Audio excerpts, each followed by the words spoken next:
It's May 23rd. I'm Kelsey Miller, I'm Courtney Terlecki. and today we're going to be talking about some breaking NFL news. Our theme today is going into players and the situations that they've landed in within the past couple of weeks. So first, we're going to start with Johnny Manziel. As you all know, Johnny Manziel was the 22nd draft pick in the first round. He was picked up by the Browns.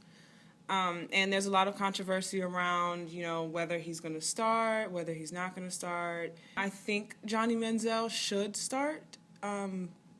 Just because he's earned his spot coming to Cleveland. He earned his spot at Texas A&M. And obviously people know that Cleveland is not the greatest team right now. They've had a long history of quarterback struggle.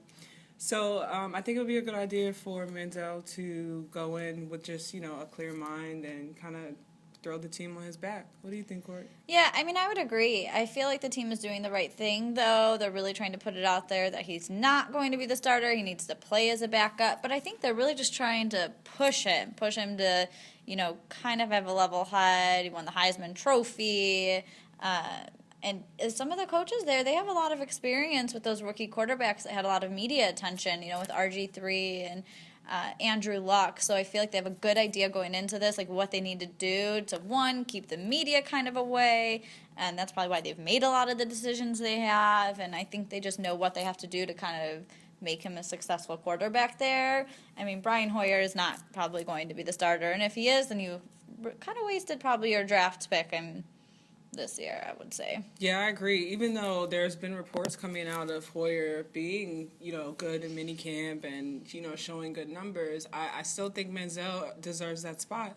Hoyer had a chance, so, it's time to give it to the new guy. Well, and the competition in general will just be, that's what they need. They're both going to come out probably being pretty strong quarterbacks by the end just from the competition. Yeah, in general. Definitely. So keeping the topic on quarterbacks, Tony Romo, obviously, Dallas has had a couple of seasons where they finished 8-8, and, they're not coming out of the top on the NFC East rankings, and year after year, it's like Tony Romo is going to be top 10, and he brings out top 10 numbers, but he just can't close a game out. I just don't think Tony Romo belongs at the top just yet, but what do you think? Well, I think he's nearing the end of his career, so if he's not going to really make it into that top 10 now, I'm not sure there's any more opportunities. It's really hard. He has the stats to back it up, but if that's all you care about, you can't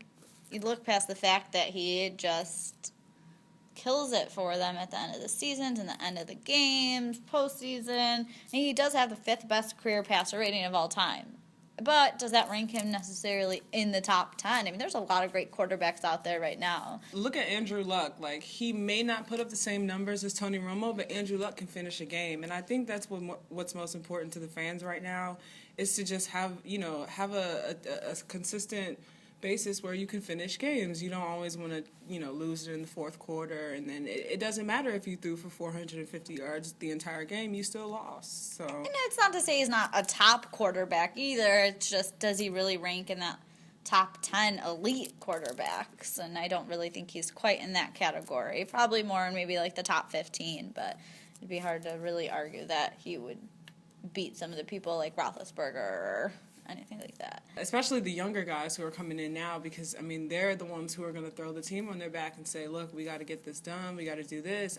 Tony Romo has had plenty of time to cater these young guys and throw the team on his back, but, can you really trust him? And it's not even like he doesn't have the talent around him. So, it's one thing to say he's a great quarterback, but there's no good receivers, but he's definitely been put with some great top talent. Staying on the subject of quarterback again, the Jets quarterback situation is all the way up in the air. Recent pick Taj Boyd, he was drafted in the 6th round, but Taj Boyd, he came out of Clemson. Clemson had a really good year this past year in the NCAA. And I guess the battle for quarterback there is, who's going to start? You have the veteran Michael Vick, and then you have the newcomer Taj Boyd, and then you also have, Geno Smith, who is kind of riding on a lot of hope right now. I just don't know who would start there. With Geno Smith, it's hard to really look past that he had the lowest rated passer last year, 25 turnovers, but it was his rookie year at the same time. I mean, do you give him more of a chance? Do you set him up? He did not have talent around him at all. I mean, there was no receivers to throw to, so how much can you place all the blame about their season on him? I mean, he started to make a good run at the end of the year, but, Vic has experience, and, I mean, Michael Vick has opportunity to still be a successful quarterback, I think. Yeah, and piggybacking off of Michael Vick, I think the most important thing for Michael Vick is going to have to be his offensive line, because they're going to have to protect him. I mean, Michael Vick, he likes to run, but, Rex Ryan and that offense, they're not really about running. Like Sanchez and Tebow, they weren't running, when they were in the pocket. So, he's going to have to rely on his offensive line. And with Geno Smith, I don't think Geno Smith is going to have to rely on that as much, just because, I think Geno is more of an arm strength quarterback than he is with legs. So, I mean, it gives, those two are an opposing force, but it gives room for Taj Boyd to, look at them two and say, well, what are these two not doing that I can improve on, and maybe, kind of gun for both of their spots, being the newcomers. And I think that's a good point. Not a lot of people are really talking about that, but both these quarterbacks are going to really be on a short leash, too. I mean, if they're not performing early on, that does give him a good opportunity to come in, Taj Boyd, and see what he can bring. We'll see what Rex Ryan does with that situation. Hopefully he can make the right decision, because I know those fans in New York are probably just completely over the quarterback situation. And it's been so inconsistent in general the last few years. They just really need to get something going. They're in a tough division, so they've got to compete with, Tom Brady. I mean, another team that's like tough out, with the record and not consistent are the Rams. I mean, luckily they, they have a young quarterback, Sam Bradford. He has room to, grow, but his time is starting to tick. You have the whole Michael Sam situation, and that, to me, I am not an advocate for hatred. And I think that Michael Sam got a lot of hatred, obviously, with his sexual orientation and it being brought to light. I mean, honestly, it's hard to, I guess it's hard to have an opinion on, his lifestyle when you don't really have an opinion at all on anyone's lifestyle like that. So, I mean, how do you feel? How do you feel about it? Well, I feel like it's really tough because people are really going on the opposite ends of the spectrum on this one. People talk about how his coming out as gay got him drafted when he maybe shouldn't have even been drafted. And, you have other people saying he should have been like a third-round draft pick, and he would have been if he didn't come out as he's gay. And I think the one thing he keeps saying is how he doesn't want to be known as a gay football player, just as a football player in general. But, then you hear these things about how Oprah wants to do a documentary, and I just feel like he needs to make sure he's staying away from all of those kind of things, too, because that's putting you more in, that's what people are then even more going to see you as. Right, and I when feel you like need to focus on your game. Right, and I feel like if you didn't do Hard Knocks, there's no way you should be doing Oprah. And there's a lot of competition at that position for the Rams. There's a lot of people who are probably a little bit above him in there, and then you get into such a tough area because then if they don't sign him, is that because he's gay, or if he does get signed, is that because he's gay? So I feel like there's really just such a fine line, and it's really hard to actually kind of come out winning in this situation, and you're always going to have people on both sides. And, I feel like people don't talk enough about the fact that, he was SEC Co-Defensive Player of the Year last year, and when we're talking about stats and numbers and whether he deserved to be drafted, I feel like that's really hard to look past. Yeah, I mean, especially in a competition like the SEC, for basketball mostly, but definitely for football. I mean, excuse me, you have guys who, just eat people alive out there. Look at Jadeveon Clowney. And there's certain things that I think are not talked about as far as toughness goes, in his aspect, and it's like, just because, you know, his sexual orientation might not be what you think it is, that doesn't take away from the fact that he's able to play, or he's able to be tough about it. And I think the fans, and, you know, their reaction with the media and, you know, his kiss on ESPN after he was selected, I think that maybe if it wasn't shown as long, the reaction from the fans wouldn't have been such a backlash of, you know, hatred. But I also think that, you know, ESPN did that to show people, like, we're not going to judge him. We're not going to, you know, pick and choose just because he, you know, is a certain sexual orientation. Like, we're going to shun him. I think they were trying to embrace that, but they also have to be careful that there are people out here watching that aren't ready to see things like that. So, I wish good luck to Michael Sam. I think he has the potential to be a good NFL player. So.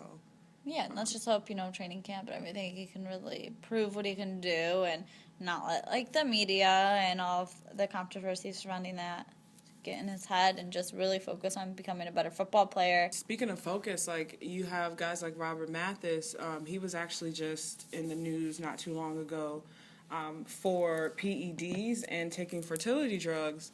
And he got a 4-game suspension, and I do believe that it was deserving. But in a sense of Robert Mathis' situation with his wife and taking the fertility drugs just, you know, to obviously have a child, I think that that's something that Robert maybe should have addressed to the NFL, maybe to his coaches, to, you know, Roger Goodell.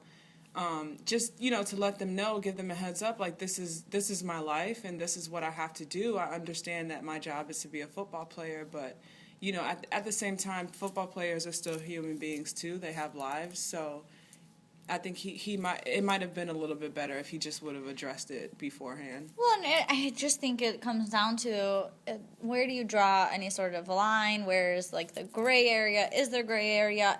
Because this drug is used after people use steroids. So, I mean, on the one hand, how many other people are going to go and say, oh, I'm using it for this purpose, but really they're not. They're using it for that. And does that, like, open up, you know, an opportunity for other things to come out? And I feel like it's just weird that he never even did bring it to, like, an NFL doctor and ask, you know, is this okay? He, you know, asked his doctor if the NFL was going to have a problem. Well, what is your doctor really going to know about that situation? So, right. To me, it's just a little bit shady that he never even brought it to their attention. And, I mean, maybe there was nothing shady about it, and he just didn't even think about it because it's a fertility drug. But it's just really tough because you don't want to get stuck in that gray area as the NFL where you're opening it up to more people making excuses and more people using that types of things. So I just feel like at the end of the day they did the right thing. I mean, the tough thing is in football, 4 games is huge. 4 games is a quarter of your season, and every game matters so much. I mean, that has the potential to make an impact on the team for the season.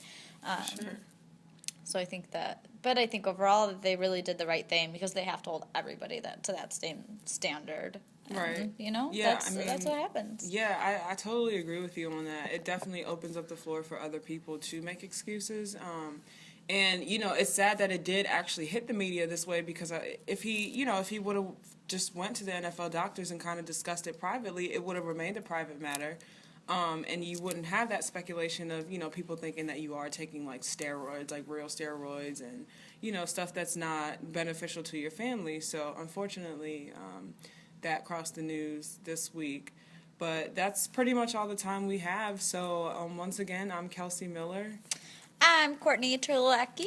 And you can follow us on our WordPress. Kelsey's WordPress is catscratchchicago.wordpress.com. And for my WordPress, it's SOCCERHUN713.wordpress.com. We don't talk about football on there, but we do discuss other sports that you can read about and enjoy. Thanks for listening. Thank you.